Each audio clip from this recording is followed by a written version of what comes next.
नमस्कार लाडकी बहिणींनो, तुमच्यासाठी खूप महत्त्वाची बातमी आहे की लाडकी बहीण योजनेची के.वाय.सी करताना काहीचा फॉर्म हा रिजेक्ट झाला असेल आणि काहीचा फॉर्म हा भरताना काही चुका झाल्या असतील, तर त्या आता दुरुस्त करण्यासाठी राज्य सरकारच्या माध्यमातून अंगणवाडी सेविका या स्वतः तुमचा जो काही फॉर्म हा रिजेक्ट झाला आहे किंवा तुम्हाला हप्ता मिळत नाही आहे, तर त्या संदर्भानुसार तुम्हाला हप्ता हा मिळणार आहे. जे पात्र असतील त्यांच्या घरी जाऊनच अंगणवाडी सेविका आता मदत करणार आहे. तर या अंतर्गत आपण या लाडकी बहीण योजनेविषयी एक महत्त्वपूर्ण माहिती आपण या व्हिडिओमध्ये पाहणार आहोत. तर नक्की हा व्हिडिओ शेवटपर्यंत बघायला विसरू नका. एक महत्त्वपूर्ण अपडेट आपण या अंतर्गत पाहणार आहोत आणि आपल्या चॅनलवरती जर पहिल्यांदा आला असाल तर चॅनलला सुद्धा सबस्क्राईब करायला विसरू नका. तर चला व्हिडिओला सुरुवात करूया.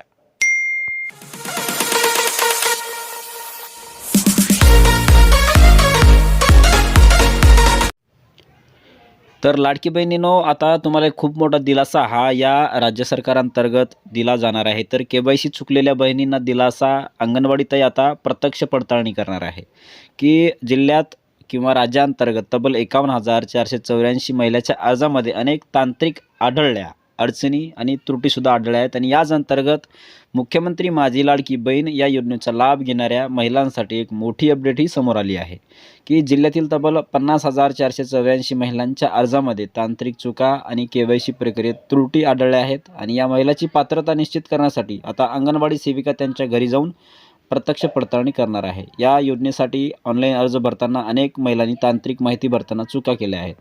म्हणजे मित्रांनो, ज्यावेळेस के.वाय.सी करताना काही महिलांनी चुकीचे पर्याय निवडल्याने त्यांचे अर्ज हे संशयास्पद किंवा त्रुटीयुक्त दिसत आहेत. ही बाब शासनाच्या निदर्शनास आल्यानंतर पात्र महिलांना या योजनेपासून वंचित राहू नये, त्यांना लाभ मिळावा म्हणून अपात्र व्यक्तींना लाभ मिळू नये म्हणून हा त्यांनी निर्णय घेतलेला आहे.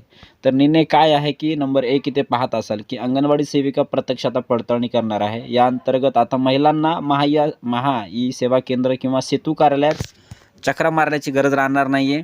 अंगणवाडी सेविका त्यांच्या कार्यक्षेत्रातील लाभार्थी किंवा महिलांच्या घरी जाऊन अर्जातील माहिती आणि प्रत्यक्ष स्थितीची खातरजमा करतील. पडताळणी दरम्यान प्रामुख्याने अर्जातील उत्पन्न घटक आणि प्रत्यक्ष उत्पन्नाचा दाखला, वैवाहिक स्थिती, विवाहित, विधवा, परित्यक्त आदी किंवा आधार कार्डची लिंक असलेला मोबाईल क्रमांक, रहिवासी पुरावा आणि बँकेचे खाते सक्रिय आहे का याची तपासणीही केली जाणार आहे. नंबर 2 असेल की नोव्हेंबर-डिसेंबरचे हप्ते अडकले. ज्या महिलांच्या अर्जात के.वाय.सीच्या त्रुटी आहेत अशा अनेक लाभार्थीचे नोव्हेंबर आणि डिसेंबर महिन्याचे हप्ते अद्याप जमा झालेले नाहीत. या पडताळणीनंतर पात्र ठरणाऱ्या महिलांचे हे प्रलंबित हप्ते एकत्रितपणे खात्यात जमा होण्याची शक्यता आहे. आता जिल्ह्यातील सर्वच गावामध्ये अंगणवाडी सेविका प्रत्यक्ष घरोघरी जाऊन पडताळणी करणार असल्याने यातून ज्यांना पैसे मिळाले नाही त्यांना या पडताळणीनंतर हप्ते हे मिळण्यास सुरुवात होणार आहे. त्यानंतर तिसरा इथे महत्त्वाचा जो काही मुद्दा आहे की जिल्ह्यातील महिलांना केले निर्णयाचे स्वागत.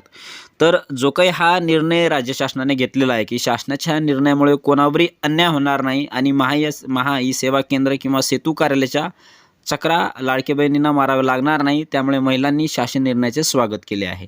तर मित्रांनो, जो काही हा लाडकी बहीण योजनेचा हप्ता आहे तो लवकरच ज्या काही पात्र महिला असतील त्यांना हप्ता हा चालू केला जाणार आहे. इथे पाहत असाल की पात्र महिलांना जिल्हा परिषद मतदानापूर्वीच मिळणार हप्ता. म्हणजे जी काही ही जिल्हा परिषदेची निवडणूक चालू आहे आणि या निवडणुकीचे वारे वाहत असल्याने मतदानापूर्वी या सर्व पात्र महिलांच्या खात्यात रखडलेले पैसे जमा करण्याचे सरकारास मानस आहे. पडताळणी प्रक्रिया युद्ध पातळीवर पूर्ण झाल्यास फेब्रुवारी महिन्यात हे पैसे खात्यात पडू शकतात. तर मित्रांनो, अशा प्रकारे जी काही लाडकी बहीण योजना आहे या लाडकी बहीण योजनेअंतर्गत जे काही पात्र महिला असतील त्यांना या योजनेअंतर्गत के.वाय.सी करताना काही त्यांच्या अर्जामध्ये त्रुटी आली असेल त्यांना आता परत जी काही अंगणवाडी सेविका आहे ते प्रत्यक्ष पडताळणी करणार आहे आणि प्रत्यक्ष पडताळणी करून त्यांचा जो काही हप्ता कशामुळे थांबला आहे तो हप्ता त्यांना परत चालू करण्यात येणार आहे. तर अशा प्रकारे राज्य सरकारांतर्गत महत्त्वाची जी काही योजना आहे लाडकी बहीण योजना, ज्या लाडकी बहिणीची के.वाय.सी करताना अर्ज हे त्रुटीमध्ये आले असतील आता त्यांना परत हप्ता हा चालू करण्यात येणार आहे. तर मित्रांनो, अशा प्रकारे एक महत्त्वाची माहिती आपण आपल्या या चॅनल अंतर्गत बघितलेले आहोत. तर या लाडकी बहीण योजनेविषयी तुम्हाला काही महत्त्वाचं विचारायचं असेल तर तुम्ही कमेंटमध्ये विचारू शकता आणि आपल्या चॅनलवरती जर पहिल्यांदा असाल तर चॅनलला सुद्धा सबस्क्राईब करायला विसरू नका. धन्यवाद. जय हिंद, जय महाराष्ट्र.